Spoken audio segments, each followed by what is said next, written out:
K-4 Telugu news కి స్వాగతం. నేను సంధ్య. ముందుగా ముఖ్యాంశాలు.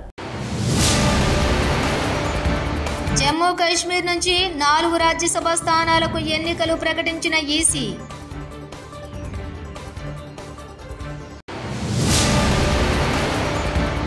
అందరూ అలాగే అనుకోవడంతో కేసీఆర్ సీఎం కాలేకపోయారు. కేటీఆర్.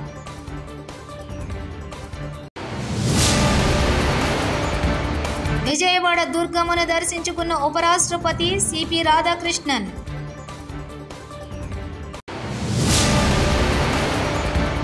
చేనేతలను ప్రోత్సహించేందుకు మంగళగిరి నియోజకవర్గంలో నిర్మాణాత్మకంగా కృషి చేస్తున్నాం. నారా లోకేష్.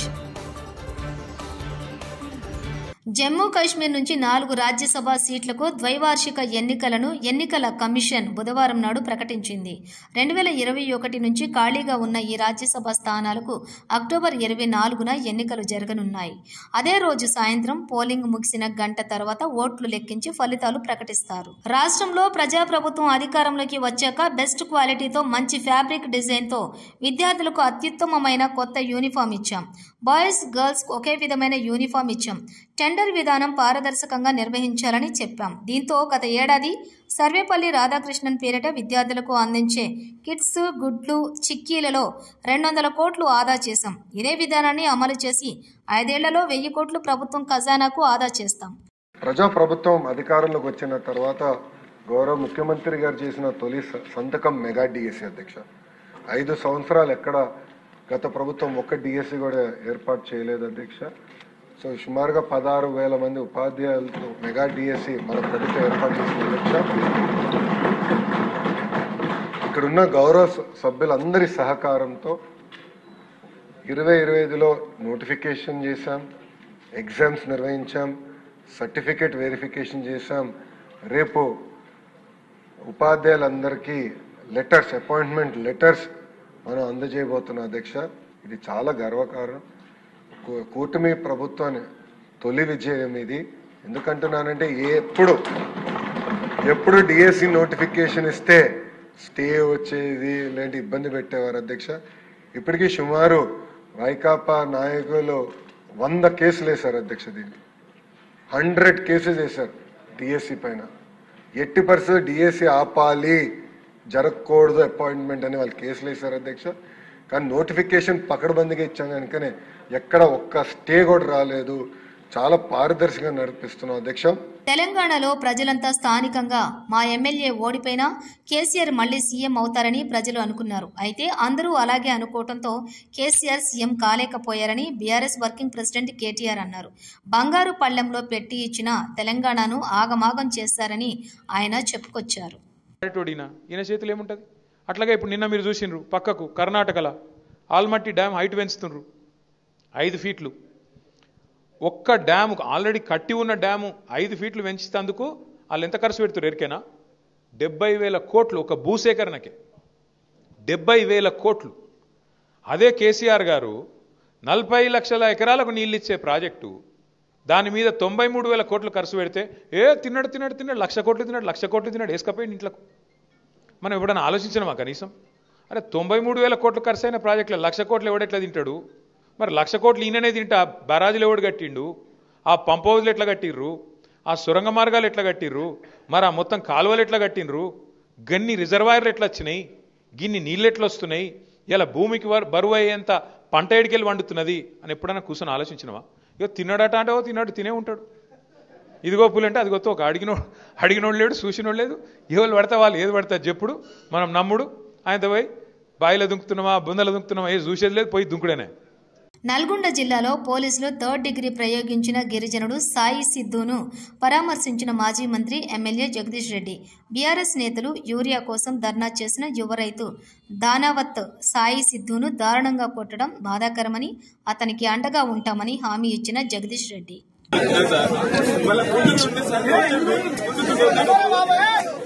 ఎక్కడిక నెలలోని కాలుతుందంటాం సార్.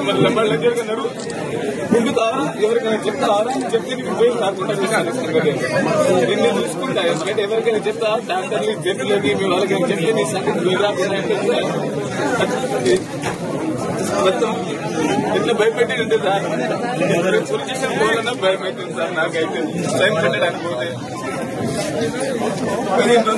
ఉంటుంది పెట్టేవాళ్ళు లేదు సార్. రోజుకు 400, 500 ఆటో నడిపితే జీవనాధారం సార్. నాకు ఆటో చూద్దాం సార్. Pregnancy sir. ఇక్కడ ఆయన కానిస్టేబుల్ బెస్సీ పెట్టుకుంటే కొద్దిగా సైనింగ్ మామూలు తాకితే ఇప్పుడు హాస్పిటల్ చూపించడానికి కూడా నాకేమీ లేదు సార్. వాళ్ళ కోసం మీరు తగ్గించింది సార్. నా బిడ్డను చిన్న బాగా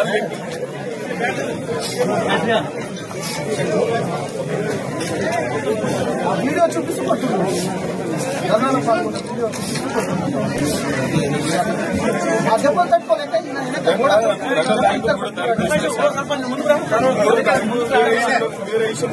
జాబ్ క్యాలెండర్ వెంటనే విడుదల చేయాలని రోడ్డుపై బైఠాయించి నిరుద్యోగులు నిరసన. దిల్సుఖ్ నగర్ మెట్రో స్టేషన్ వద్ద భారీగా ట్రాఫిక్ జామ్. ఏమన్నా వరదలేదు.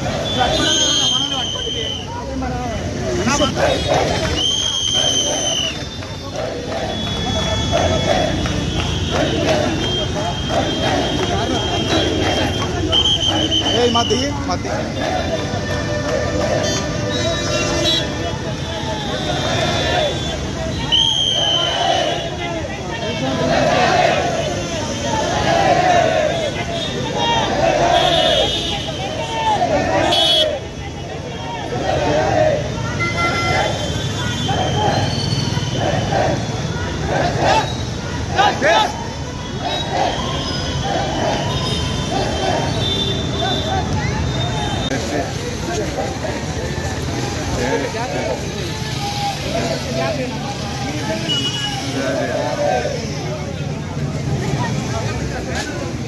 Hey!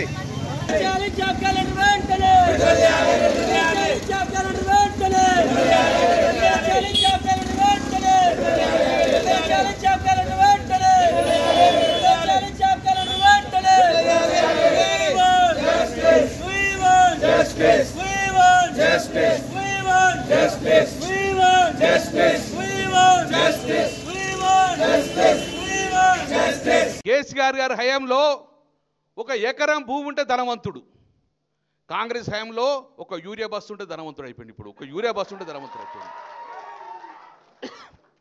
కేసీఆర్ దగ్గర ఒక ఎకరం ఉంటే పంట పండించి కోటీశ్వరుడు అయిపోయి ధనవంతుడు. ఈరోజు చెప్పులు పెట్టుకొని యూరియా బస్సు అయితే కోటీశ్వరుడు ధనవంతుడు పరిస్థితులు ఈరోజు తీసుకొచ్చారు. విజయవాడ దుర్గమ్మను ఉపరాష్ట్రపతి సిపి రాధాకృష్ణన్ దర్శించుకున్నారు.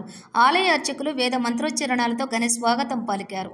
మంత్రి కోలుసు పార్థసారథి, పాలక మండలి చైర్మన్ రాధాకృష్ణ తదితరులు ఉపరాష్ట్రపతి దంపతులకు స్వాగతం పలికి దర్శన ఏర్పాట్లు చేశారు. అనంతరం దుర్గమ్మను దర్శించుకుని ప్రత్యేక పూజలు చేశారు.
జమ్మూ కాశ్మీర్ నుంచి 4 రాజ్యసభ స్థానాలకు ఎన్నికలు ప్రకటించిన ఈసీ.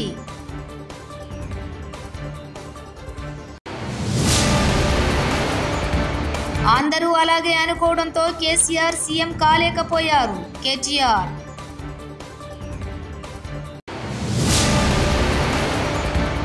విజయవాడ దుర్గమ్మను దర్శించుకున్న ఉపరాష్ట్రపతి సిపి రాధాకృష్ణన్.